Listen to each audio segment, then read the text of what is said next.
Hi guys, it's Dylan from Bijou Diamond Jewellery in London with another watch video, and today we're looking at arguably the staple piece of the Richard Mille collection, and that is the RM11-03.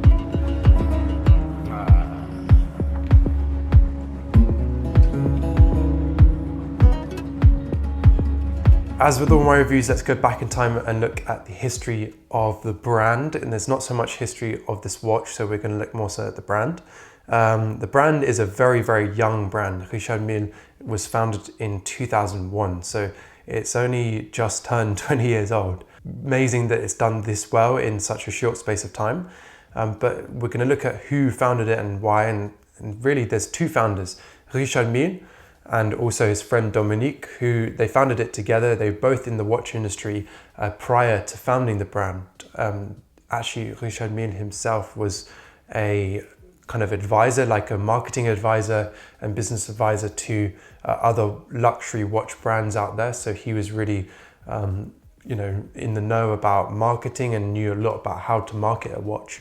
And Dominique was already a CEO and ran another watch brand at the time. They came together, decided to make a watch brand, but their aim for making their watch brand, or their primary focus, was for the brand Richard Mille, was to have it be the top end brand really that anyone could get, in a way. And they wanted it to outprice most other watches in the industry. They wanted to be essentially one of the most expensive brands in the world, and really set their targets for the ultra high net worth individual as a watch that only they could get, really. So rather than being a billionaire and sharing the same watch that someone who was worth much less money than you, you would kind of be part of this elite watch club, and that's what his aim was, and that's what he's done. Their first watch was released in 2001, and that was the RM001. The RM001 was an incredible watch, a tourbillon watch, sorry.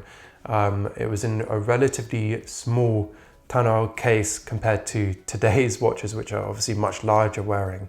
But it was really unique case shape, the way they designed it, and it took a lot from the engineering and motor racing world in its inspiration, because both of them really enjoyed motor racing and engineering. So it combined all their passions and their kind of end goal of the high end, and obviously featuring a tourbillon.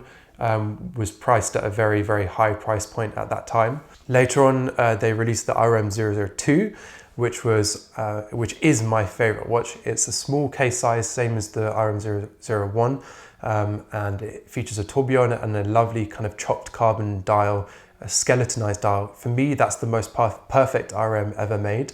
It is a lovely case shape and size and dimension and proportions. The dial is truly beautiful. Tourbillon at the center, it's kind of just looking at beautiful timepieces and craftsmanship.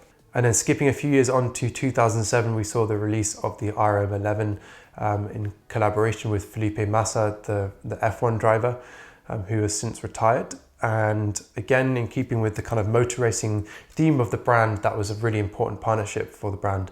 Of course, they have a great partnership now with McLaren, and several special edition McLaren watches are made, but Richard Mille is very, very important in the motor racing world. RM11 in a way has become to Richard Mille what the 911 has become to Porsche. It's kind of like the staple piece, the center of the brand, the kind of main flagship model, in a way, the standard model that you can get from the brand. And then different variations of it are made each year, but it's kind of the centerpiece of the Richard Mille collection, so that's why it's a really special watch for us to look at today. And this RM11-03 titanium is kind of the standard stock version of that watch. I would say, though, it wasn't until 2014 really that Richard Mille as a brand became popular. Prior to that, they were of course making watches for 13 years, but they weren't majorly popular watches. They were kind of more popular with a smaller end audience, or smaller audience. Not so many people knew about them. They weren't publicly obvious. It didn't reach kind of pop culture and public popularity until, I'd say, around 2014. And that's when they started to be seen on Instagram and watch blogs and YouTube and, you know, TV with different rappers and pop, you know, people in pop culture, celebrities. That's when it gained popularity, and by 2016 it was extremely popular, very collectible, and the prices on them went up crazy amounts, to the point where now today they are one of the most sought after watches and most expensive watches to buy. This one being, in a way, the stock watch, the kind of standard entry level watch in some respects for Richard Mille. And this is a £300,000 watch and going up and up and up every single day. I remember when some of them were around the £30,000-40,000 mark, and now those same watches are at over £100,000. So it's incredible how much they've moved in price over the last few years. That concludes the history of Richard Mille, and this watch is a very basic history. They've obviously not been around for very long. Let's look at the features of this specific piece. So starting with the clasp, as always, we've got this standard kind of titanium brushed, sandblasted logo clasp that we see on almost all RM watches, Richard Mille watches. This one featuring a very similar style clasp, deployant clasp, to what we see on Audemars Piguet Rolex offshore watches, or how we used to have them on Rolex offshore watches. Almost identical, in fact, with that kind of pin adjustment and the small holes on the rubber strap.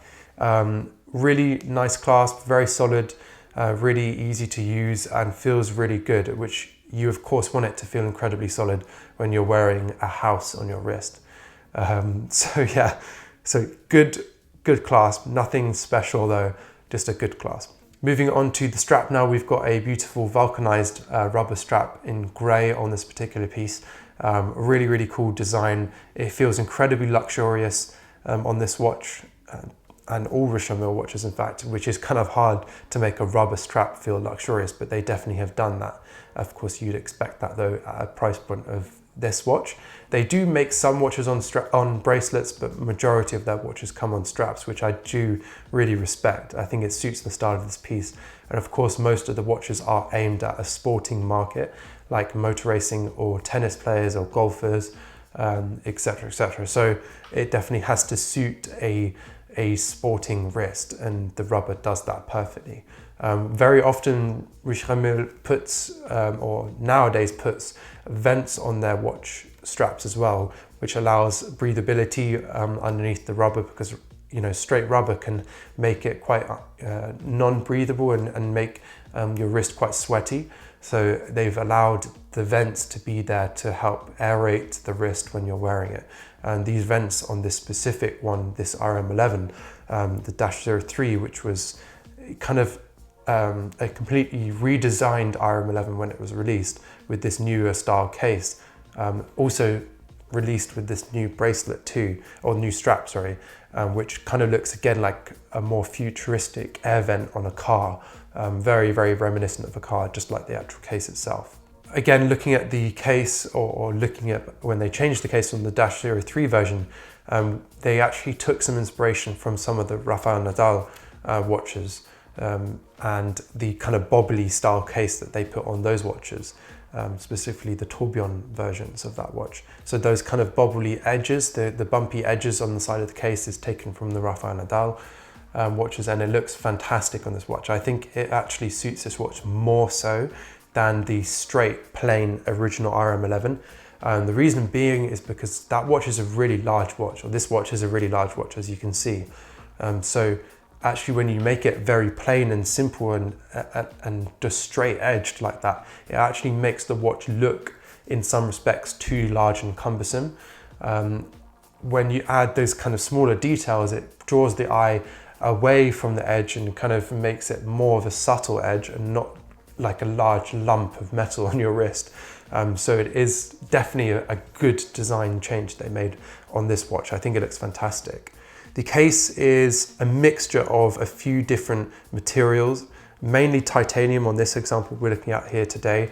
And it's in a mixture of brushed finish, sandblasted finish, and also polished finish.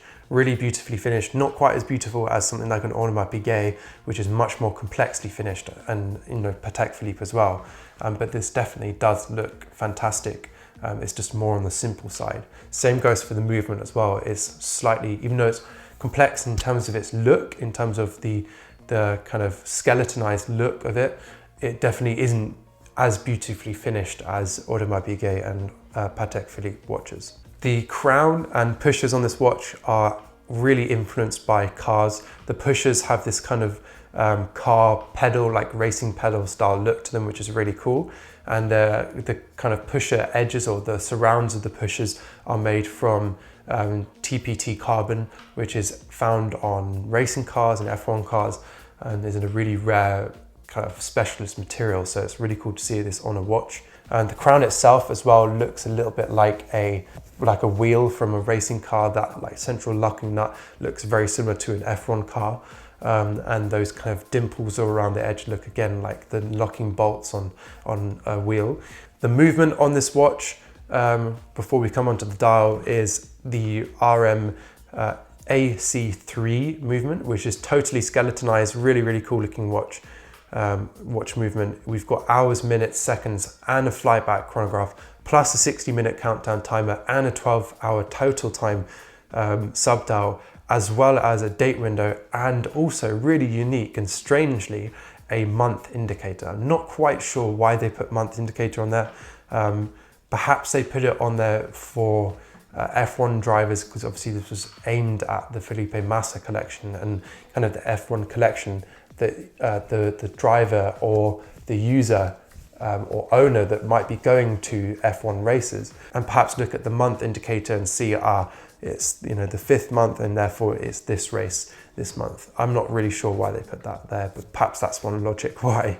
Another really cool feature of this movement is the rotor. The rotor is a titanium rotor, which is really lightweight. Same as the rest of the movement, is made from almost entirely titanium in like a sandblasted finish, which is kind of unique looking.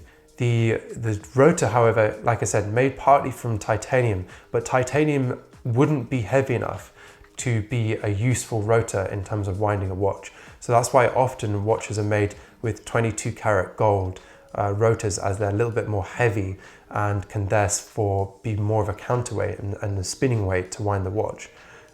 This watch has a titanium and gold watch rotor to wind the movement, but the rotor is actually adjustable by only a watchmaker, of course, to move these gold wings underneath to these various slots. And obviously the further inwards you move it, the less centrifugal force is applied on the rotor, and therefore spins much slower and is suited to someone who lives a more sporty lifestyle. And then as you place the rotors further away from the center point, the pivot point of the rotor, it adds or increases the centrifugal force on the center point, and therefore spins much faster and more, and is therefore suited to someone with a less active lifestyle. So in order to keep the watch still moving and charged up and wound. Really cool feature. Shame that you can only adjust that with a watchmaker. It seems rather counterintuitive, because most people that buy this watch will not actually in fact get this adjusted. So it's a semi-wasted feature, but a cool kind of idea. Often we find that with Richard Mille that they create these kind of pointless features that no one's ever going to use, but it's just the concept and the kind of the engineering of it that makes it seem kind of cool in a way. The dial on this watch is very complex at first sight, but actually when you dive deeper, it's relatively simple. It is just literally a skeletonized dial. The finishing of the dial is not particularly good in my opinion. Like I said, not as nice as some of the other watchmakers out there. It's kind of this sandblasted effect, which actually looks kind of cheap in a way. I think the hands look like paper clips as well. I don't really like the dial at all on this watch, but I can definitely appreciate that it does have that busy, sporty feel, almost like an engine of a car, kind of like you're looking through the window, the rear window of a Ferrari that's got the engine bay all exposed, which I do really appreciate. But I just don't think it's worth that level of money. I think if you're spending that level of money and they're charging this sort of money, they should be finishing the watch dial to a much higher level. I do really like, however, the way they've displayed the date and also the month indicators. I like the way that the actual numbers are kind of like floating stencils as they move through the date windows. Again, not particularly complex, but actually the beauty there is just in the simplicity. So that concludes the features of this watch. Let's look at whether or not I would own this watch now. Personally, I prefer the RM11-05, which is the GMT version. I love the color combination of that watch. I think it's really cool, and is actually arguably more of a nod to motor racing colorways and styles. I think it's a cool looking piece in general. But this one is still a really great watch, and definitely the 3 is more classic and true to the RM11 collection. So in some respects it is better. But yeah, I personally prefer the -05. For me, I find Richard Mille watches a little bit too big for my wrist. Even though it doesn't look too massive when you see it, I just don't want to attract too much attention, especially with the price point of these watches being in only 6 figures. This one being £300,000 and going up. You don't really want to attract too much attention. I think in order to own this watch, you have to have some sort of a very high-end lifestyle, that you are protected by either security or never traveling on public transport or in public too often. You know, you're always in a safe, closed-off environment. But if you've got the lifestyle to support this watch, which 99.999% of clients that buy this watch do, then that's not an issue. And you know what, if you can afford almost any watch on the planet, why not have something that's as special and kind of unique as this?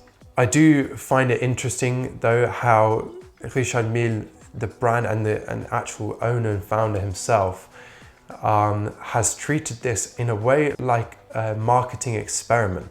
I think even the way they describe the brand history on the website even suggests that he just saw it as an experiment. And he is a very clever marketing individual or marketer with experience in the watch world.